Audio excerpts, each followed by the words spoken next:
बतौर वकील कायदे आज़म की असूल पसंदी, जहानत और इनके कुछ दिलचस्प मुकदमात की रुदात, जैसा कि हिंदुओं की जानिब से मस्जिद की छत पर मंदिर बनाने वाला मुश्किल तरीन केस जो मुसलमान लगभग हार चुके थे और बिल्कुल करीब था कि मस्जिद की छत पर मंदिर की तामीर शुरू हो जाती।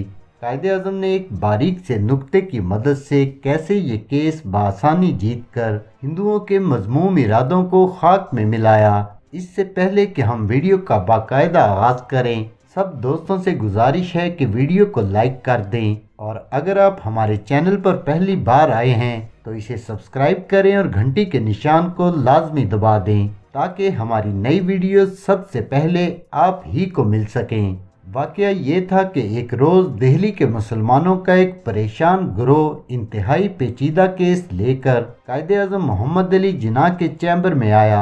इस गिरोह के मुअज़्ज़िज़ीन परेशान लहजे में बोले, मोहम्मद अली जिन्ना साहब, हम मुसलमानों पर एक क़यामत टूट पड़ी है। हमने आपका बड़ा नाम सुना है, आप हर केस को अपनी पेशावराना सलाहियतों के साथ कमाल महारत से हल कर देते हैं, तो हम आपके पास बड़ी उम्मीद लेकर आए हैं क्योंकि हिंदुओं ने हमें बुरी तरह से उलझा कर रख दिया है। कायदे आज़म मोहम्मद अली जिन्ना ने सबको अपने चैम्बर में बिठाया, ठंडा पानी पेश किया और कहा कि केस की तफसील बयान करने से पहले पानी पी लें और इसके बाद ज़रूरी कागजात जमा करवाएं। उनमें से एक शख्स उठा और केस की तफसीलात बयान करने लगा कि हमने फलां शख्स से मस्जिद की तामीर के लिए ज़मीन खरीदी थी। ज़मीन के मालिक के साथ हमारा मुआहदा हुआ था कि हम सतह ज़मीन से 18 फीट की ऊंचाई तक ही मस्जिद की इमारत तामीर कर सकते हैं। इस मुआहदे के तहत मतलूबा रकम की अदायगी की गई। नाजरीन, आपको बता दें कि उस दौर में हिंदुस्तान के प्रॉपर्टी कवानीन के मुताबिक ज़मीन के मालिक को ये हक हासिल था कि वो इस ज़मीन पर बनाई गई इमारत की छत को भी किसी दूसरे शख्स के आगे फरोख्त कर सकता था और यूं वो दूसरा शख्स इमारत की छत पर अपनी मर्जी के मुताबिक तामीरात कर सकता था।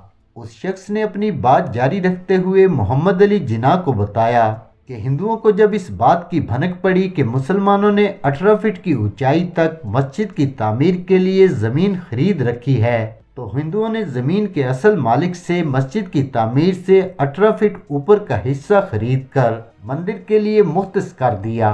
अब हिंदू इस इंतज़ार में हैं कि हम मस्जिद बनाएं और वो मस्जिद के ऊपर मंदिर की तामीर शुरू करें, जो मुसलमानों के लिए इंतहाई शर्म और जग हंसाई की बात तो है ही, लेकिन इसके साथ साथ ये मस्जिद की बेहुरमती भी है कि मुसलमानों की इबादतगाह के ऊपर हिंदुओं का मंदिर बने और वहाँ रात दिन घंटियों और भजन की आवाज़ें गूंजें। कायदे आज़म मोहम्मद अली जिन्ना ने केस की नौइयत समझने के बाद सिगरेट सुलगाई, एक लंबा सा कश लिया और कुछ लम्हे सोचने के बाद बोले, जैसा कि आपने सतह ज़मीन से 18 फीट ऊंचाई तक मस्जिद की तामीर के लिए ज़मीन खरीदी है, लिहाजा अब आप ऐसा करें कि मस्जिद की तामीर करें, लेकिन मस्जिद की छत सतह ज़मीन से ऊपर 17 फुट तक ही रखें और 1 फुट छोड़ दें। जिस दिन हिंदू मंदिर की तामीर के लिए कंक्रीट लाएं तो आप मुझे बुला लीजिएगा। मुसलमानों ने ऐसा ही किया जैसा कि कायदे आज़म मोहम्मद अली जिन्ना ने फरमाया था। यूँ मस्जिद की इमारत 18 फुट की बजाय सिर्फ 17 फुट ऊंचाई तक ही तामीर की गई। हिंदू इस बात से नावाकिफ थे, इसीलिए बहुत खुश हुए कि मुसलमानों ने ये जानते हुए कि हम मस्जिद की छत के ऊपर मंदिर की तामीर शुरू करेंगे, इसके बावजूद मस्जिद की तामीर मुकम्मल कर ली। लिहाजा हिंदुओं ने मंदिर की तामीर के लिए मटेरियल इकट्ठा करना शुरू कर दिया। रॉ मटेरियल इकट्ठा करने के बाद तामीरात के लिए मिस्त्री और मजदूरों का बंदोबस्त किया गया तो मुसलमानों ने कायदे आज़म को मौके पर बुला लिया। कायदे आज़म जब वहां पहुंचे तो उन्होंने सबसे पहले दोनों पार्टियों का मौक़िफ़ सुना, जिसके बाद कायदे आज़म ने हिंदुओं से कन्फर्म किया कि क्या वाकई आपने सतह ज़मीन से 18 फुट से ऊपर का हिस्सा मंदिर की तामीर के लिए खरीद रखा है। सारे हिंदू तंजो मिजाक करते हुए हाँ हाँ करने लगे। तब कायदे आज़म मोहम्मद अली जिन्ना ने मुसलमानों से पूछा कि क्या आपने अपने हिस्से की 18 फुट ऊंचाई तक की तामीर मुकम्मल कर ली है, तो मुसलमानों ने जवाब दिया कि जी नहीं, हमने तो सतह ज़मीन से सिर्फ 17 फुट ऊंचाई तक ही मस्जिद की तामीर की है। जिस पर कायद-ए-आज़म मोहम्मद अली जिन्ना हिंदुओं के साथ मुखातिब हुए कि क्योंकि मुसलमानों ने मुआहदे के मुताबिक 18 फुट तक मस्जिद की तामीर मुकम्मल नहीं की है और 1 फुट जगह अभी भी बाकी है, लिहाजा मुसलमान जब 1 फुट मजीद तामीर मुकम्मल कर लेंगे तो इसके बाद आप जो चाहें मस्जिद की छत पर तामीर कर सकते हैं, जिस पर हमें कोई एतराज़ नहीं होगा, लेकिन फ़िलहाल आप यहाँ कुछ नहीं बना सकते और अगर फिर भी आप मंदिर की तामीर के लिए बाज़िद हैं तो 1 फुट छोड़कर आप हवा में मंदिर बना सकते हैं। ये सुनकर हिंदुओं ने शोर मचाना शुरू किया और मामला अदालत तक पहुंच गया। बहस के लिए वकीलों को तलब किया गया। अदालत ने दोनों फरीकैन के दलाइल सुने। जब कायद-ए-आज़म ने अपना और मुसलमानों का मौक़िफ़ बताया तो जज साहब हैरत में मुब्तला हो गए और इस केस का फैसला न सिर्फ मुसलमानों के हक में दिया बल्कि प्रॉपर्टी के इस बेतुके कानून को फ़ौरन ख़त्म करने का हुक्म भी जारी किया। यूँ एक इंतहाई पेचीदा केस कायद-ए-आज़म मोहम्मद अली जिन्ना ने अपनी बाकमाल फहम व फरासत के साथ एक ही पेशी में न सिर्फ हल किया बल्कि इस जंग-आलूद कानून को रौंद कर हिंदुओं के मज़मूम मकासद को खाक में मिला कर रख दिया। नौजवान वकील के तौर पर कायद की ज़िंदगी के बारे में कई और दिलचस्प वाक़यात मिलते हैं। हेक्टर बोलिथियो नामी एक अंग्रेज़ सहाफ़ी जिसने कायद-ए-आज़म की ज़िंदगी पर जिन्ना क्रिएटर ऑफ पाकिस्तान के उन्वान से एक किताब लिखी। बोलिथियो इस किताब की तैयारी के लिए बज़ाते खुद बॉम्बे पहुँचे और विक्टोरियन अहद की उस इमारत में गए जहाँ से कायद-ए-आज़म ने अपनी वकालत का आगाज़ किया था। वो लिखते हैं कि बॉम्बे में कचहरी की इमारत के एक हिस्से में हवालात और दूसरे हिस्से में एक लंबा चौड़ा हॉल जिसके कोने के बारे में मुझे बताया गया कि नौजवान जिन्ना ने अपनी वकालत का पहला दफ्तर यहाँ कायम किया था। बोलिथियो लिखते हैं कि एक बूढ़े वकील ने बड़े पुरजोश अंदाज में मोहम्मद अली जिन्ना की बातें सुनाई। वो कहने लगा जिन्ना के मिजाज में बड़ी बेबाकी थी, लेकिन उन्होंने जो कहा था वो करके दिखाया। अपनी वकालत जमाने के बाद उन्होंने बॉम्बे के तमाम दूसरे वकीलों से ज़्यादा रुपया और रुपए से भी ज़्यादा नेक नामी और अच्छी शोहरत कमाई।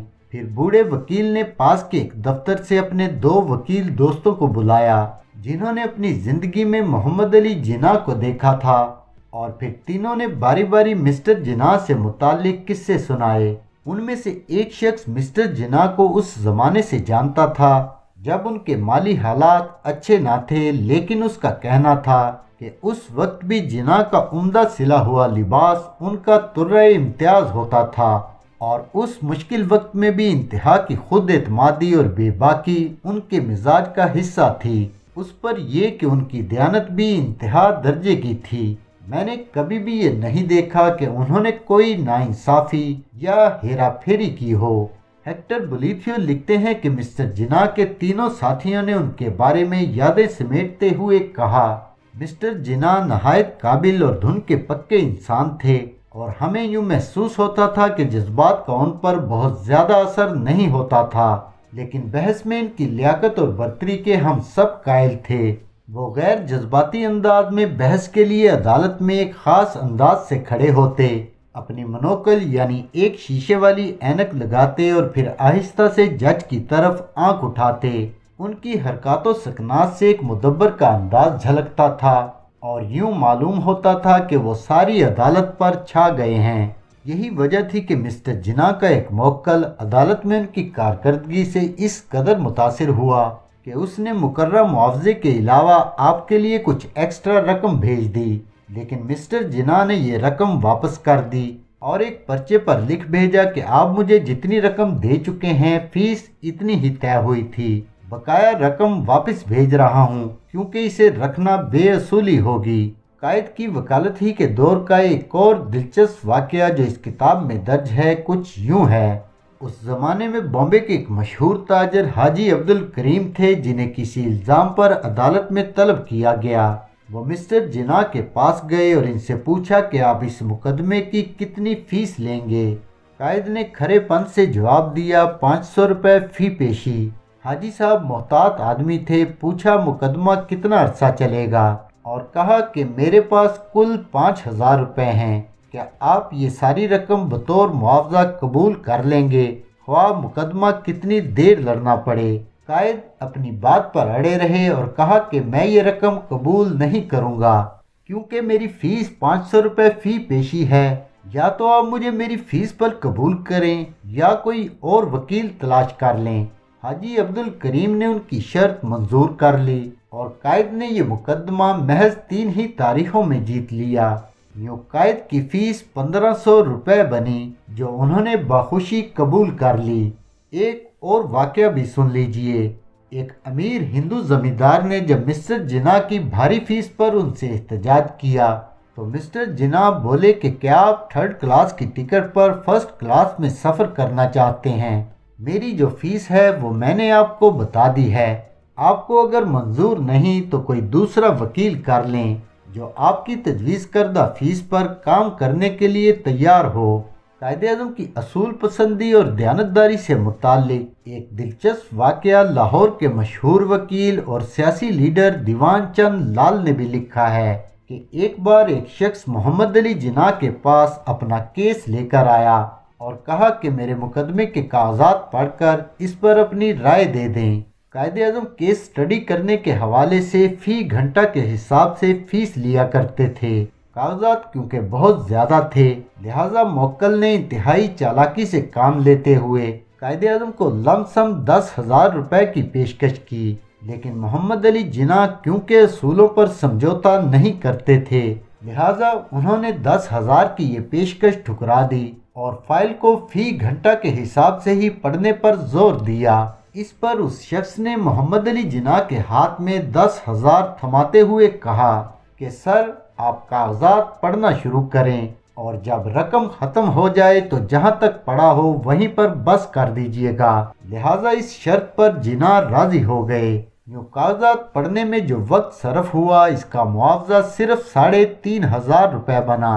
कायद ने अपनी कानूनी राय दी और बाकी बची 6,500 रुपये की रकम उस शख्स के हवाले कर दी, लेकिन वो शख्स इस बात पर बज़िद था कि मेरा काम हो गया है और क्योंकि मैं इस काम के लिए आपको 10,000 देने का इरादा रखता था इसलिए ये पूरी रकम आप रख लें। लेकिन जिन्ना ने इसके कई बार इसरार करने के बावजूद भी ये कहते हुए रकम लेने से इनकार कर दिया कि मेरी मेहनत का मुआवजा जितना बनता है मैं ले चुका हूँ और इससे ज़्यादा लेना मेरे असूलों के खिलाफ है।